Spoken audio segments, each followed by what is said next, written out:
Today I'm talking with Sheree Burlington, a mixed media artist with a real passion for gel printing. She shares how she first got started, how her style has grown and changed over time, and how running a YouTube channel has actually fueled her creativity.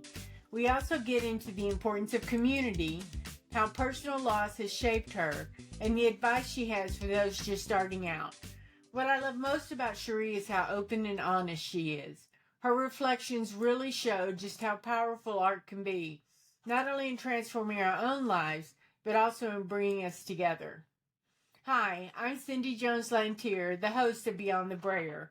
I'm a longtime gel printer and the owner of the Gel Print Enthusiast group on Facebook. Before we dive into today's episode, I'd love to invite you to connect with our community. If gel printing is your thing, come join us in the Gel Print Enthusiast group on Facebook. Not on Facebook? No worries. You can follow Beyond the Brayer on Instagram or head over to beyondthebrayer.com for full show notes and all the links. Now, let's meet Sheree. Sheree Burlington is a mixed media artist from New Hampshire whose work blends gel printing, collage, stamp carving, and occasionally digital art using Photoshop and Procreate. Entirely self-taught, Sheree spent decades running her own creative business before retiring in 2020, which opened the door to finally making the art she'd put on hold. On New Year's Day, she uploaded her first YouTube video about life and loss, and that single video has grown into a channel where she shares her art, stories, and process with thousands of viewers. You can see more of Sheree's work at ShereeBurlington.com and watch her create on YouTube at Sheree Burlington. Sheree, welcome. Thank you for having me. This is fun. This is my first podcast. Wow. Yeah. Well, let's do some getting to know you and then we'll All right.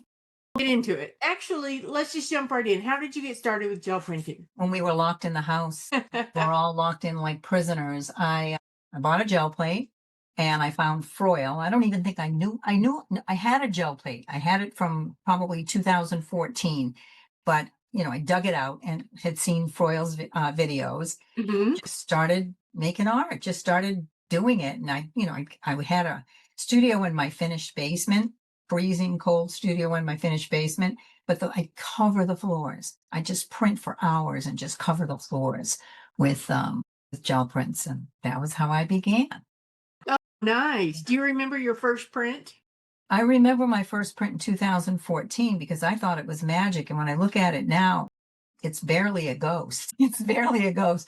But, I was following some artists that I found on YouTube. So I found those the other day and they were all done on deli paper and they were very, very basic. I did not understand about paint drying on the plate or I didn't know how to get a different result than what I got. But the stuff that I did with Froyle, she was the one that I have been like a cool color person. Mm-hmm. And she likes reds and oranges and, she likes really vivid, hot colors. And so I started because I don't know how to, when you're brand new at something, you don't know how to do it. You emulate people. You copy them as well as you can. Doing that, I'm going to try to do that.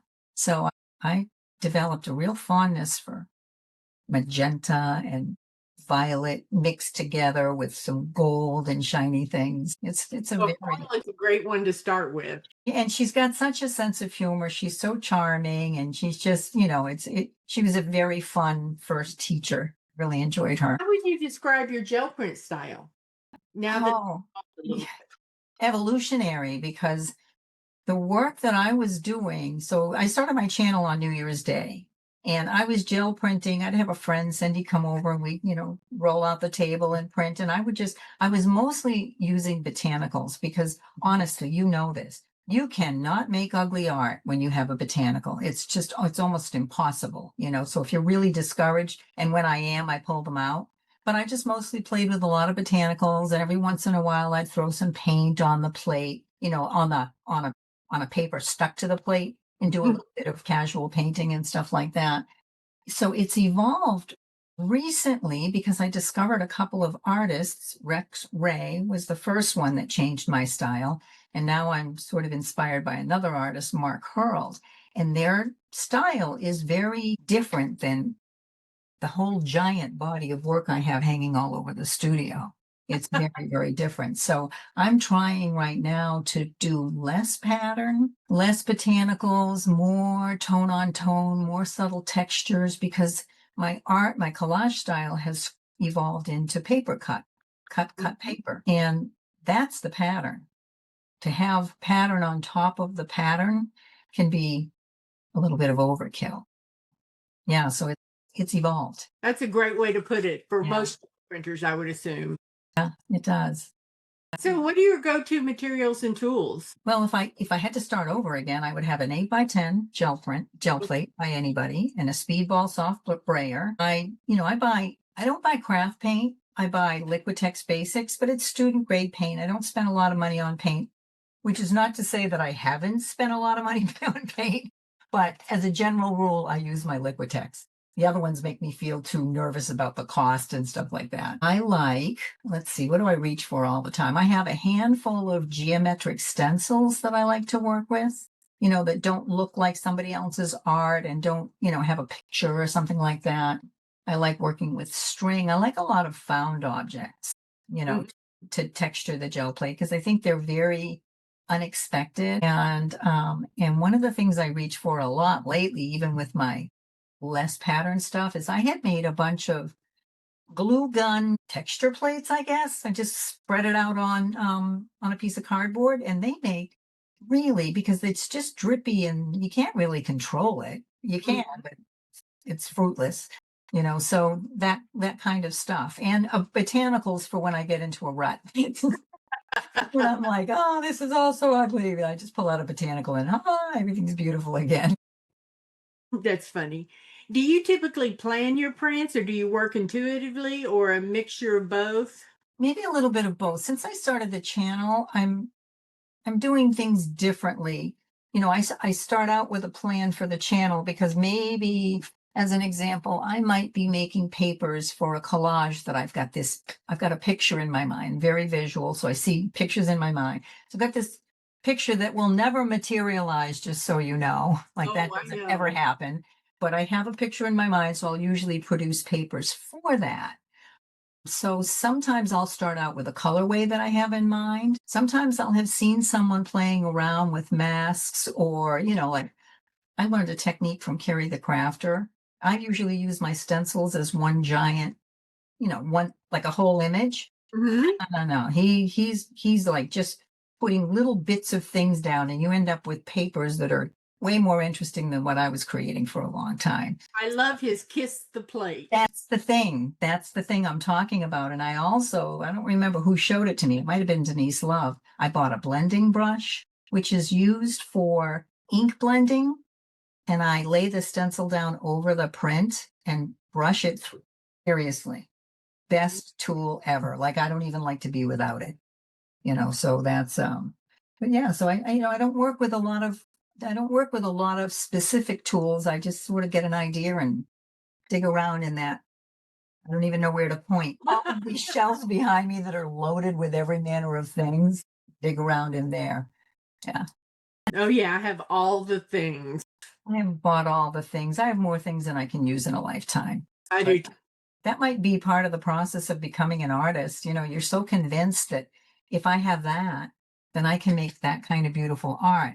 This is what makes beautiful art. Not owning art supplies that you never use, because I bought it all. I am guilty, especially when I first started, of if I buy the paint she's using or if I buy the tools she's using, I'll make art like she makes. I own everything. I was in love with Suzanne Allard for a while. I still love her. She's an acrylic painter. I Mhm. really thought I wanted to, and I still would like to paint, but I've got literally every tool that she has ever mentioned. I have it all. I don't use it. I just like to have it. One day, maybe it'll make its way into my collages, because I've got some, like, I don't even know, like gouache and, all kinds of different things that might be fun to play with on the gel plate. Someone said, and I just think this is totally true, that about hobbies, but I think it's especially true of artistic hobbies, there are Yeah. actually two hobbies. One is doing the thing, and the other is buying the supplies. Yeah, because you're so convinced. This, Yeah, I exactly. have this. Yeah, I have this. Exactly. So when I'm talking to people in my channel a little bit, but just people that I know, friends that like, a lot of people don't know that I'm an artist. It's kind of something that I did for entertainment, but now that I'm on YouTube, I don't tell people I'm on YouTube because I don't want them to feel obligated to watch my channel and bail after 30 seconds and ruin my viewership. So I don't even tell people. But when I'm talking to beginners, I basically say, you need paint, you need a brayer, you need a gel plate, and then you start looking around your house because everything turns into a pattern or some sort of a texture when you look at your kitchen like that.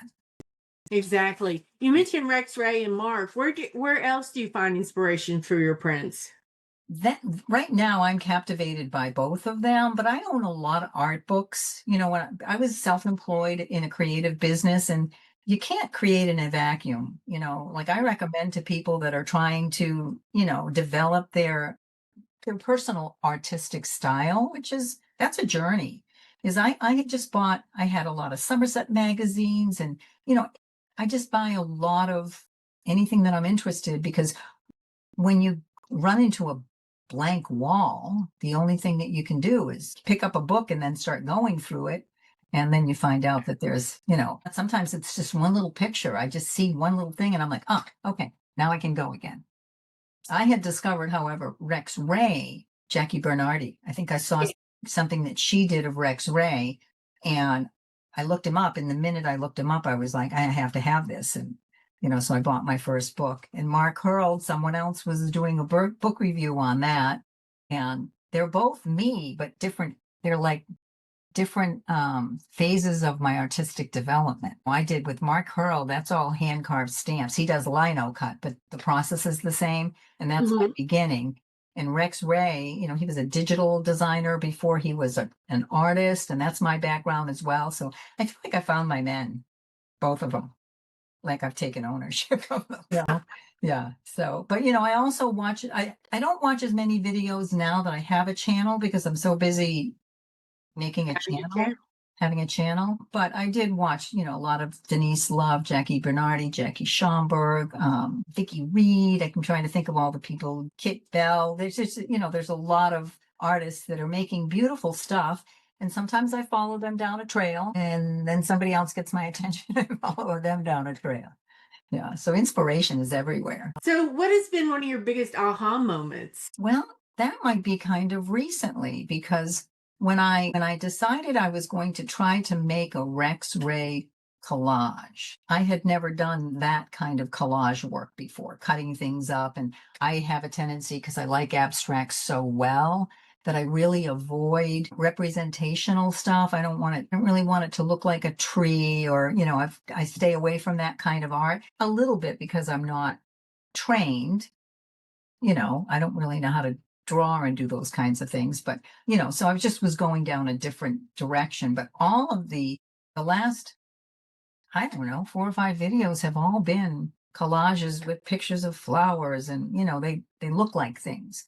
So when I discovered that I could cut, it felt like painting, like cutting paper out. Cutting up my gel prints felt like painting, kind of, because I could control where it went instead of trying to create this composition of all these separate pieces that I'd created. I could chop them up, and then they became like, even my botanicals, once they're chopped up, they're lovely. They're just as lovely chopped up because they're so organic. So I think when I realized that I could actually chop these things up into little shapes, that was transformational for me. I'm having a blast. Really Oh, enjoying the good. process right now. Yeah.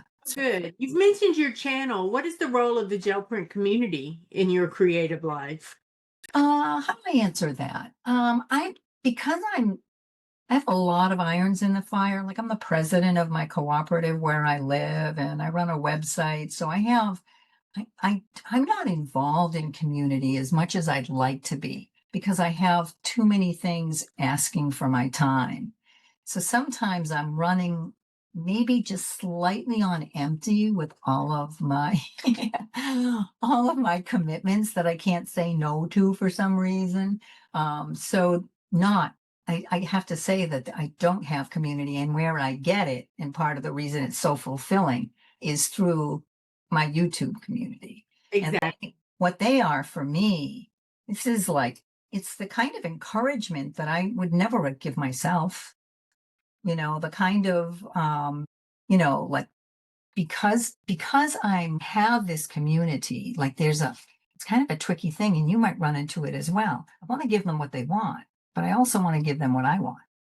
And sometimes, like, even when I switched styles and went from my botanical printing that was kind of more traditional gel printing and getting into creating papers that I could chop up, I definitely noticed the drop in my viewership, but I couldn't, I just, I want to do this for me, because if I'm happy, then I'll make my viewership happy, Exactly. and if I'm not, eventually I'm going to burn out and I'm not going to enjoy it. So I find, reading the comments and, answering the questions, that's very gratifying. So I'm not on Facebook. I don't do any of those kind of things, I mostly just hang out with my, my middle-aged women on, on YouTube.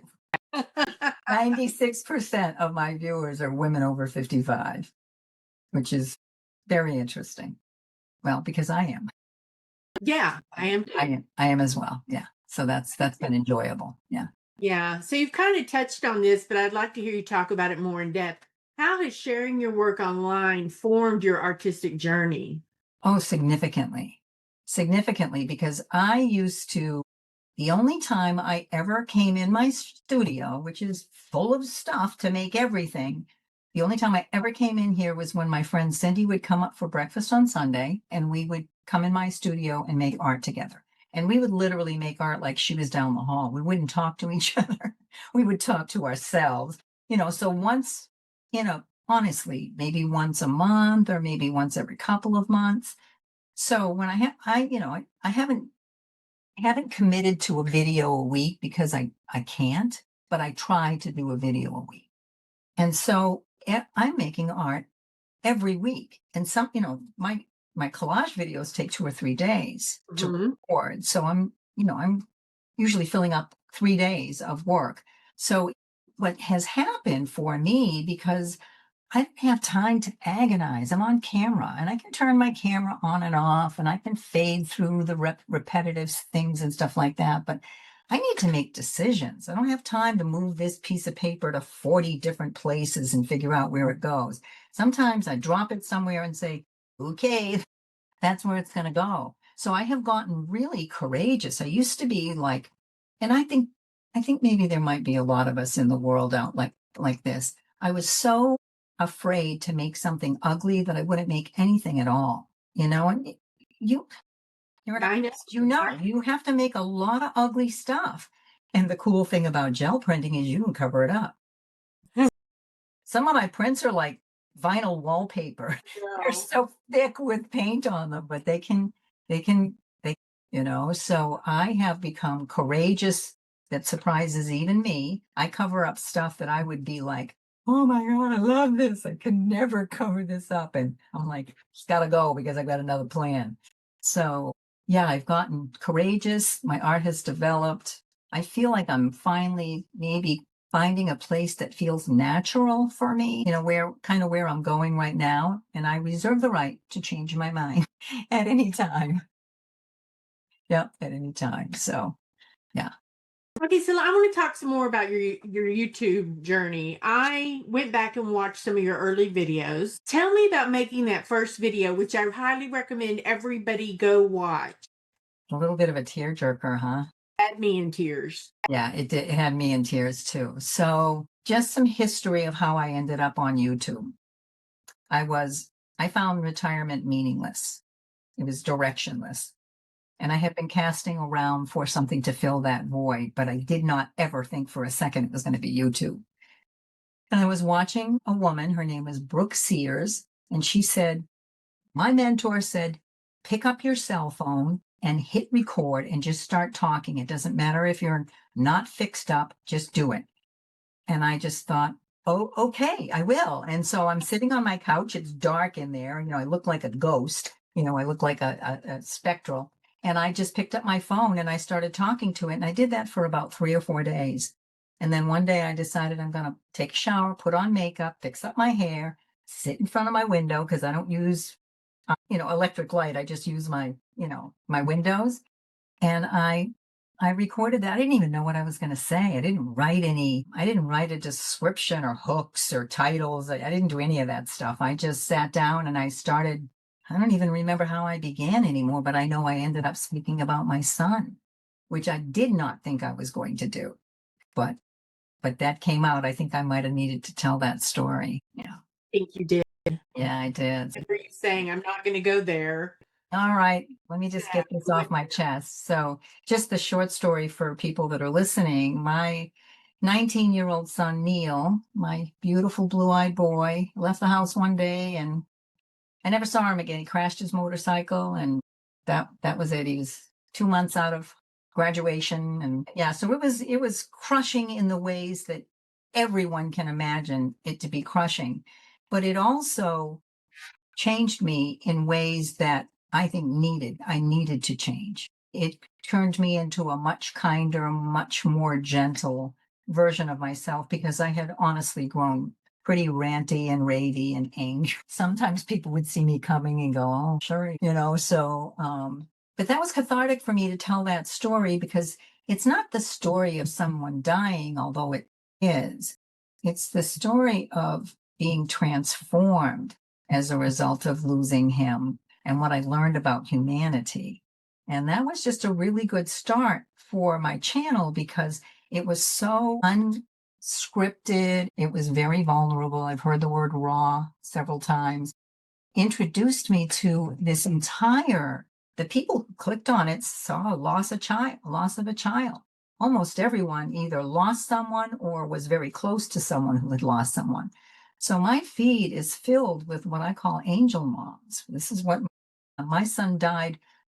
There were four boys, all from the same area, that all died within a couple of months of one another. They all hung out. They knew each other. It was crushing for the community. Um, you know, that's how that came to be. And there was just a real lot of trying to figure out like how can this happen. I've kind of lost my train of thought, but so that was just a time in my life when I think I didn't need to lose my son, absolutely not, but I needed my life to change, and I was forced into it because all of the energy that I threw into him, trying to keep him alive because he was a teenager, Mhm. he liked to drive like a nutcase. I had to bring that home and I had to kind of own that. So that's how it started. So I have all these parents in my feed that have lost children. And that's a pretty important part of knowing other people that have been through that. It's pretty helpful. I'm an angel sister. When I was 15, Yeah. my old sister died. Oh, yeah. And so even though I haven't lost a child, I watched a family go through that Yeah. intimate experience. And it is devastating in a way people don't. I mean, you can imagine it's devastating. Yeah, but it's not the same. Almost, excuse me, most families end in divorce. Most married couples who lose a child end in divorce. They do. They do. My group, only one of them has gone that route, but it crushes people because you don't lose them by yourself. Everybody loses them. All of the whole entire family, the extended family, the kids at school, and everybody loses this person. And it leaves a void that is the word that I use all the time. And I think it's the perfect word. It's bewildering. You're going along, you're getting up and you're going through your life and you're cooking dinner and doing laundry and you're doing all these things. And then all of a sudden, everything is different in a way that you never could possibly imagine that it would be. We never think we're going to lose our loved ones, and we're losing them left and right. You know, Mhm. this is why I try very hard to be gentle with people because this is this is hard. This life is hard for a lot of people. I don't know, and I don't know how you are, but I don't know very many people who have led a charmed life. I don't think you get one. Don't either. Yeah. So that was my introduction into YouTube and my introduction to some really touching stories from people leaving comments, paragraphs, like writing these long comments. They needed to get it off their chest too. So thank you for asking about that. Thank you for watching that. Thank you. Like I said, I was in tears. Your forgiveness story that you tell, I really, really think people need to go back and watch that because just your story, your experience of forgiveness made an impression on me. Yeah. Did I? I don't even remember. Did I tell the story about? I bet I wouldn't have. The woman, when my son's motorcycle went down, he slid into an oncoming car. And the woman that was driving the car had her daughter in the car, and they left my son on the side of the road and his friend in a coma. They left. They left. And I have to tell you, that might have been my lesson in forgiveness. Because even I didn't know that they had left. I didn't, you learn these things as it all unfolds and everything. I don't know why I was never able to be mad at her. And I can tell you, it was my perspective on that was so unpopular, not so much with family, but friends were like, like, what the hell? She needs to pay for this. And I said, she did. She has. Every time she drives by that place, right Mhm. near her house, she gets to relive the fact that she left those two boys on the side of the road. How much more I mean, all the hair on my legs is standing up. How much more do you have to pay? Like when is it enough to punish somebody for doing something that they cannot undo? Exactly. And so that for me, that was a wash of compassion that came from that grocery store, story. But it informed probably the next 4 or 5 years of my life where I stayed in that level of compassion, like actually my therapist, when I finally got annoyed about something, I said something like I was annoyed at someone and he was so excited instead of going, I hate everybody. I was finally in the middle, you know, because that kind of compassion to carry that all the time can be exhausting, but it's Yes. also healing. I don't recommend the alternative. Yeah. So Thank you so much for opening up and sharing that with us because we connect with people on a surface level, but then we're connected so much deeper in ways we don't understand. And I think it's so important for people to tell their stories and not be the Instagram life everywhere because I think that's detrimental for us to see, for people to see. yeah, She's in Bali. Oh, her kid's valedictorian. Oh, everything's wonderful. I'll never have a life like that. Struggle. Yeah. Yeah. No, that whole, and even, just to take this back to art for just a second, even the art that I have made that I have been embarrassed by, I promised myself the first time I turned my camera on that I was going to record it all. I can't show it all because of the length of the video, but I was going to record it all and I was going to post it even if I was embarrassed by it. And I was going to let people know I'm winging it here, guys. I don't really know what I'm doing. If you want to watch me figure it out, And so I produced some pretty scary stuff. But you know what? They needed to see that. They needed to see somebody not produce a perfect work. Watch me pull a rabbit out of my hat, Yeah. Yes, yes, that's so meaningful to me. I think that's why I love your channel so much because you're every woman. Maybe I am, I mean, I think we're more alike than we are different. I think we are too. Yeah, I think we are. I mean, yeah. Yeah, so it's been a remarkable experience. I look forward to, like, I used to go to bed and think, oh my God, I got another whole day I have to face tomorrow. And now I gotta get up and I'm like, what am I gonna make? What am I gonna plan? What's happening next? Like, I'm planning my next collage right now and I'm having a blast just thinking about it. It keeps me awake. I don't sleep at night, but I am having a good time planning the next.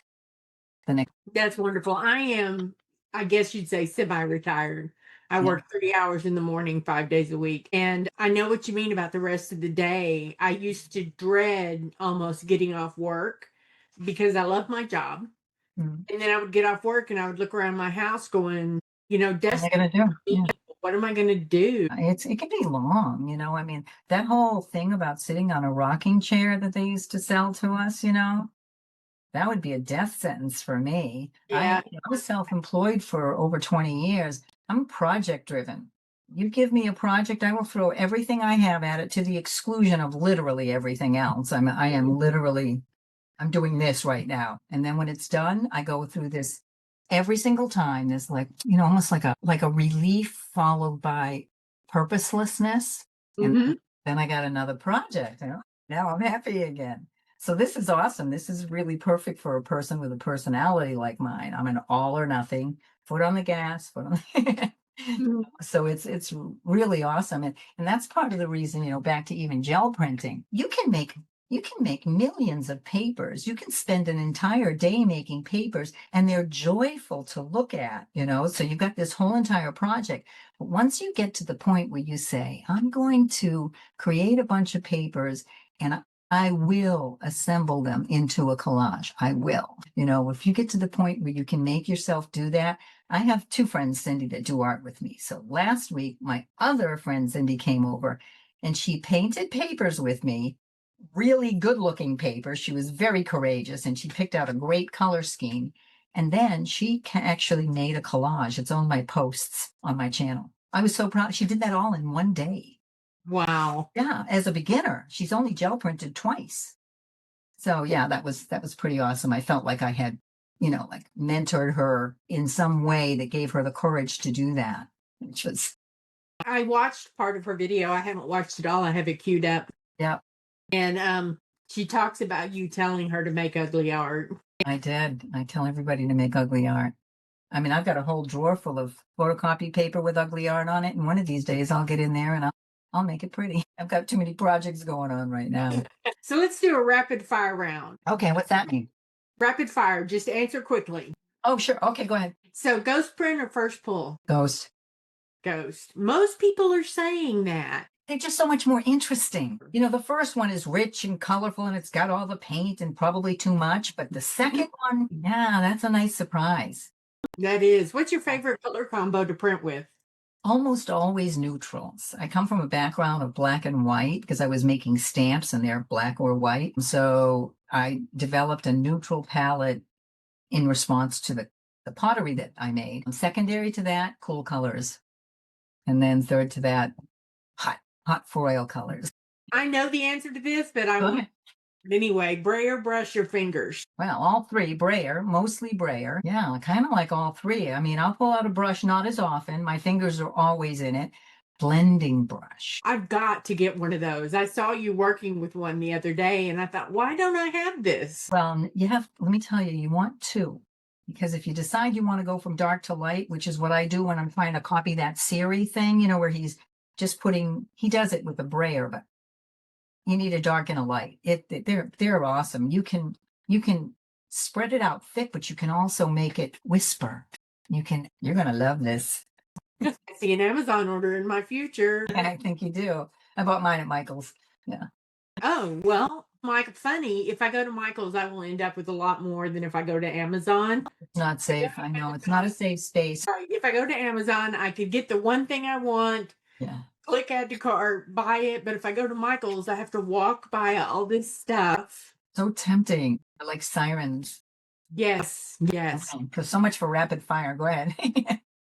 Something weird you printed with. Something weird. I mean, I've tried all the things. What just came into my mind was the bag from that fabric bag from Onions. I've used everything. If you can stick it on a gel plate, I'd use it. I'll tell you what I did that I don't recommend. Dry baby's breath. Don't recommend that at all. Oh, I wouldn't think so. Not at all. No, I mean, they look lovely when they're dry, but when you lay them down and pull that paper off, every bud sticks to the gel print. You'll be picking it off for days. Yeah, so don't do that. Pick a different thing. Sorry. It's okay. Studio must have coffee, tea, water, wine, music. Not music because of copyright. Right. And I put my brother's music in the background because that's the only thing that I can get away with. No, water, sometimes tea, coffee in the morning, all of the above. I have all. Right now I'm drinking water with lemon. Good for you. Good for you. So you've mentioned this a little bit, but I'd like you to go into what are you currently exploring that you're excited about? Well, can I show you? Can you see that? All right. You can. This will also be an audio podcast, but yes, you can show. I don't know. I have to pull this up. This is my last piece. This is a giant departure for me. This doesn't look like anything that I have done in years. And it is, what I like about it is it looks like stamp carving, which is something that I really, really enjoy. I'm a little still getting comfortable with the fact that it actually looks like a bird, because I've always had a little bit of an aversion to realism. But I love how weird these branches are and stuff. You can't really make them look real, which I don't want to anyways. So this is just such a departure for me, and I'm just really having fun with it. I don't know when it's going to end, but for now, that's my direction. Okay, and if you're watching on audio, she held up a colorful print with a black bird, Yeah. and it's collaged on with botanicals collaged on or painted. Which is it? They're all collage. It's all They're all collage. Okay, yeah. wonderful. It looks kind of like almost like lino cut. Like if somebody was listening and they wanted to get an image, lino cut, where you can see the cut lines and you get really very unusual kind of wonky shapes. It's like that. And that's kind of what happens when you cut paper with a pair of scissors anyways. It's not exacting. I used to do a lot of grid collages. I really liked working in a grid, and that is exacting. And I was always trying to get these lines to follow straight. This is just so much more freeing, because if I make it wrong, I can either glue something over it or I can just cut it out again, and I don't even know what wrong is when you're doing this kind of stuff. That's a wonderful attitude. Yeah. So tell us about your YouTube channel again. Where can people find it? If you don't show up in their feed, which I don't know why you're not, how does somebody search for your? I think you would just search my name, Sheree, Sheree, in Burlington, like the coat factory. And that must be how most people find it, because in analytics you can see, and a lot of people search my name. So you'll find me there. You'll find me. I'm also I'm on Instagram, but I don't go there and I don't answer. I don't respond to messages. I'm really sorry, but I just don't go there. They want my birthday in order for me to sign in. I'm not giving them my birthday, so I'm not signing in. And I have Facebook, but I don't go there either. So it's mostly either my website, ShereeBurlington.com, or YouTube. That's where I hang out these days. And tell us what we find on your website. Well, that was a fun project. I'll show you. I can't show you because you have a podcast. All right. So I created, with the art that I've done on YouTube, plus some of my earlier abstract digital art, I created a line of, excuse me, wearable fashion, kimonos, scarves. This is actually one of them. Scarves, this thing called an origami bag, which is this giant tote bag that turns into a blanket. It's like amazing. Tote bags, pouches, and stuff like that. It's fun for me because my art doesn't, once I make it, it doesn't get seen. It's just buried. I don't used to sell. I was a pottery designer and I sold my pottery, and I had to constantly say, do you want to buy this? Here, look at my stuff. Do you like that? Look how pretty this is. You get real tired of doing that. After 20 years, I call it hawking my wares, and I don't enjoy doing it. So I have this site, and it's beautiful and it's got a lot of gorgeous stuff on it, but I'm a very lazy marketer. Like the idea of writing an email, even though there is chat that will write one for me, it just makes me want to go do almost anything else. So yeah, so the website's lovely and it's fully functional, and we ship all over the world and everything. But I now that it's built, the project is over. I'm waiting for the next thing. I understand that completely. Yeah. So what advice would you share with someone just starting out with gel printing? Well, minimal supplies. Do not go out and buy everything you've seen me use, except for two things, except for a catalyst wedge, which I use to smooth everything out, and it's magic. And it's also really good, like a Baron, for pressing down your plates. That blending brush, which was it came with 4, and it was probably $8 or $9. A plate, a brayer, some inexpensive paint, and just, be willing to make ugly art, and be willing to let it dry for a while and then put more paint on top of it, and then go out in your yard and pick some weeds and put those on your gel plate. To me, it is the most accessible type of art. You don't have to come to the table with any skills at all. You come to the table with a handful of, required supplies. You need these things. Although I've seen people use a Ziploc bag filled with whatever, water or whatever, and you can do it if you. I made my first gel plate. I made mine. So and be willing to allow yourself to not look like me or not look like you, because when you're watching people on YouTube, we're typically on YouTube because we've developed something. I developed mine on YouTube, but you can't expect yourself to create the art that you see, particularly on Instagram, because that's the best of everybody's best, which is part of the reason I don't like to go there, because I always felt like I wasn't very accomplished. Yes. After scrolling through Instagram for a while, it was kind of like, yeah, I'm not going to be able to play in this arena. So did I answer your question? Yes. And it's funny you mentioned the best of the best on Instagram, because what people don't realize is for sometimes they may film a 30-second reel for 2.5 hours. Right. Yeah. And It's so, a curation. It's a curated feed. exactly. And I was the same way when I put stuff up there. I made sure that it looked pretty with the one that came before it, so that I never would put clashing colors next to one another. It was a lot of work. Yeah. Yeah, it was a lot of work. And my feed is pretty, but um, I like the feed that I'm in right now much better. Yeah. Yeah. What I love about YouTube versus Instagram is with YouTube, I feel like I'm getting to know people. I feel like they're becoming Yeah. like they're my friends. Like I knew you before I ever reached out to you. I knew things about you. Like we're brought together by some cosmic force, which sounds woo-woo, but it's not wrong. That's right. Whereas No. Instagram is like, look at a picture, hit a heart. Look at a picture, hit a heart. Yeah, there's not as much interaction. I agree. Exactly. There's no No, there's no voice. There's no you. There's just what you produced. right. So I highly recommend everybody get over to YouTube and watch some videos. Yeah. Yeah. And just for your listenership, YouTube, I don't know what the statistics are in terms of how many viewers there are on YouTube. It's, billions of people from all over the world. But only 1% of the people that are on YouTube are creators. And if you've ever scrolled endlessly until you're on a loop and the same junk that you scrolled by before came back up again, you know what I'm talking about. If you ever decide to have a YouTube channel, you will watch your behavior while you're scrolling, because now all of a sudden, you don't want your whole feed filled up with snakes and alligators like I did, because I made the mistake of watching 2 videos about snakes, so I'm careful about what I click on, but you'll find that you'll be more discriminating about what you watch, Mhm. and you'll spend more time developing your voice rather than consuming. And I think that's an interesting thing that I just said, because I was consuming a lot of content. Yes. Since there are so few, there's not very many artists that are truly active on YouTube. There's not. So if you're thinking you want to do this, you should talk to us, because we can tell you how to do this. Yes. Yeah, Yes. I've got a video that shows you how to film with your iPhone. I'm gonna start making tutorials. I love to teach.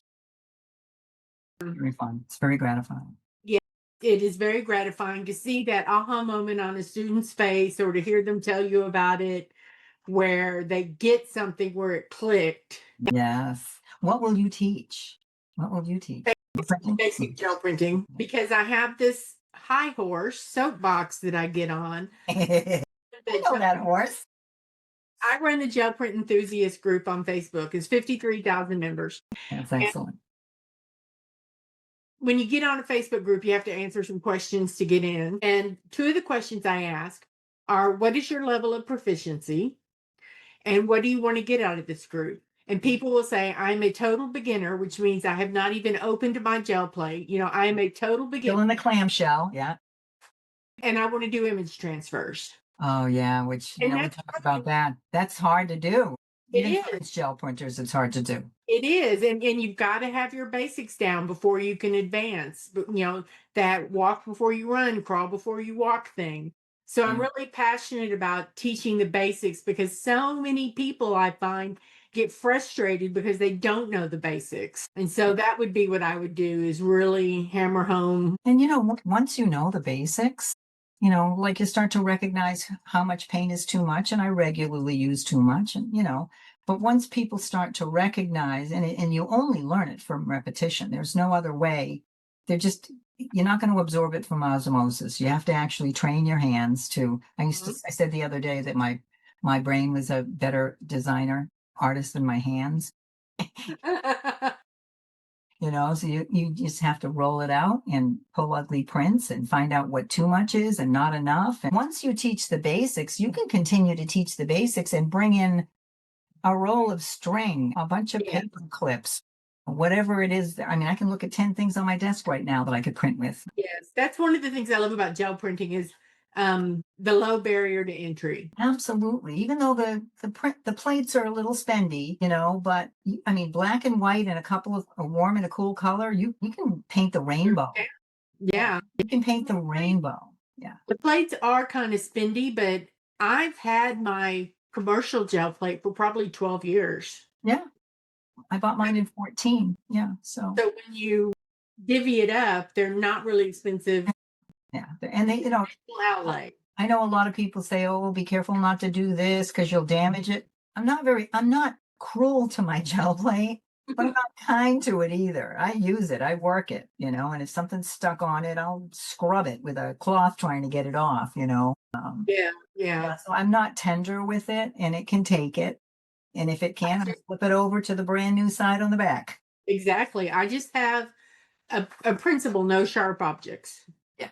But other than that, if I think it'll go on the gel plate, I try it. And since I'm less interested, and maybe this is true of gel printers in general, I'm less interested in a perfect pull, like flawless paint. Like when I made the black for that bird thing, I wanted black, and it was a little bit of work to get it perfect. So I don't mind what's left over. I don't mind those little surprises coming through. And I don't do enough of that. Do you, what's your MO? Do you clean your plate or do you let it build up? How do you like to use it? It depends on what I want. Yeah. Generally, I have 2 commercial plates, and generally I have one that I clean at the end of every session, and it's pretty pristine at the start of a session. Yeah. And then I have one that I never clean. Cool. Yeah. It's all kinds of artifacts and goodies built up, and you just don't know when they're going to come up. Sometimes they'll just languish there for a bunch of prints, and then one day all blue. Yep, you can't plan it. Yeah, that's awesome. And it's so much more interesting than a piece of blue paper. Oh, yeah. Blue paper with flecks of green and pink and purple and yellow, and all of that is just so much more interesting to me. It really can be. So one of the, how in YouTube Studio, it talks about trends. One of the most common trends, and you've probably seen it yourself because I use it a lot in my description, is what to do with jelly plate prints. Yes. Over and over and over again. So people making them is one thing. That's certainly a fun exercise. But after a while, I might have more than 1,000 prints, all over the place here. At some point, you do want to figure out, like, all right, I made all these beautiful prints. Not all of them are suitable for framing. What am I going to do with these things? Yeah. What do you do with yours? Mostly I have them. I enjoy the process of gel printing so much that I mostly have prints. I just make the have prints. But I collage with them. I use them I bind books. Yeah. Gel prints for signature covers. Oh, yes. First page of each signature is a gel print. First page of the page. So I do that. That's pretty. Yeah, mostly I just have them though. So what's your favorite size of plate? 8x10? 8x10. Yeah, that's the most. When I bought a whole bunch of 5x7s because I wanted to offer a class. What I like about 5x7 is it's not intimidating. Like if you're really trying to, like if you're in a classroom setting where there's 8 people and nobody knows what the heck they're doing, it's a little bit more attainable and everybody can relate to a greeting card, what to do with jelly plate prints. You can put it on a greeting card. So I bought one the other day and I actually really like it because I've got a small dictionary that I print with all the time. I usually do my Braille roll-offs on that. And then I'll put a botanical on top of it and run it again. And I end up with these beautiful things that are already perfectly sized for cards. I just have to trim them up a little bit, but those are fun to do. Yeah, I agree with you that the 5x7 is less intimidating is a good word. The first plate I had was a homemade plate, as I said, and it was 11 by 14. That's a pretty good size plate. Yeah. And I had watched a few people on YouTube. When I made my plate, because I could not get a commercial plate in a store near me. That was why I made a plate. And yeah, when I took it out of the container I made it in and I looked at it, I'm like, that's a lot of gel plate. Yeah, I think mine was probably close to an 8.5 by 11, cookie sheet. I made mine in a cookie sheet. It had all these bubbles in it, which was awesome because every time I would pull a print, it had these bubbles in it, which I thought was great. Yeah, that's cool for people that are trying to get into gel printing and just don't have $40 to spend on a plate. I think they might be that much now. What is it? Gelatin, alcohol, Glycerin. Yeah, those three things. Mhm. Put it in there and yeah, and then if you Mine lasted for a long time. do, and then you melt them down again. If they're not happy, if they start looking raggedy, you just melt it down again. I used to keep mine in the refrigerator. I must have not added enough of something because it would get sweaty, kind of like sweaty maybe. So sometimes I would just keep it in the refrigerator to keep it, keep it safe. But then I bought a real grown-up gel plate. So I like working on the 12 by 14. I've really become fond of that. And now when I go back to my 8 by 10, I'm like, oh, it's like a little tiny plate. But I love the 12 by 14 because I've been really enjoying working larger. All of my first videos for YouTube were all 11 by 14 canvases. And I bought them all at the dollar store for $1.25 each. Oh, cool. And just because I wanted to make art and I didn't want to get all precious about how much it was going to cost because it can add up. Exactly. Well, Sheree, I think we've come to a good stopping point. We've covered everything. All of the things. All the things. Yeah. Thank you so much for agreeing to do this. It's a pleasure. This is fun. It's fun to get to know you and, tell my story a little bit. Thank you. Thank you for the opportunity. I appreciate it. Yeah. Well, like I said, thank you. Thank you. So I will, for people who are listening and who read show notes, I will put the website and the YouTube channel in the show notes. I'll even link to the first video so you don't have to look for it because I really think people should watch that. It's just, like I said, I was in tears. So we'll see you next week. And thank you again, Sheree. Thank you so much. Nice to see you. Thanks for listening to this episode of Beyond the Brayer. If you enjoyed it, and if you think others might too, please leave a review over at podchaser.com or Apple Podcasts. If you've got any questions about gel printing, please join the Gel Print Enthusiasts Facebook group or email podcast@beyondthebrayer.com. I'd love to hear from you. Join us again next week for another interview with a popular gel print artist. Until next time, keep that brayer rolling.